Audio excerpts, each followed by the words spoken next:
কুটু যেহেতু আমাদের রথের দিনে হয়েছিল, তাই প্রথম থেকে ইচ্ছা ছিল ওর অন্নপ্রাশনের কার্ডটা জগন্নাথ রিলেটেড বানাবো।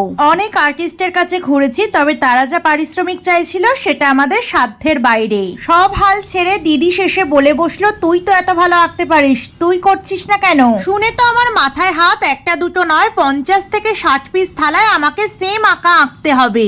জো হোগা দেখা জায়গা। শেষে জয় জগন্নাথ বলে লেগে পড়লাম কাজে। তোমাদের বললে হয়তো বিশ্বাস করবে না, যখন আমি প্রথম আঁকাটা আঁকতে শুরু করি আমার একদমই ভালো লাগছিল না, কেমন যেন একটা একা বেঁকা হয়ে যাচ্ছিল।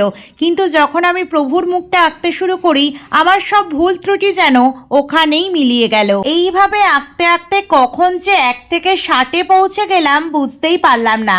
সবই বোধহয় জগন্নাথের ইচ্ছা। হ্যাঙ্গিং, স্টিকার চেপকানো এগুলো দিদিরা করেছে। অ্যান্ড ফাইনালি আমার কুটুর অন্নপ্রাশনের কার্ড রেডি। এবার সবাই একসাথে বলো জয় জগন্নাথ।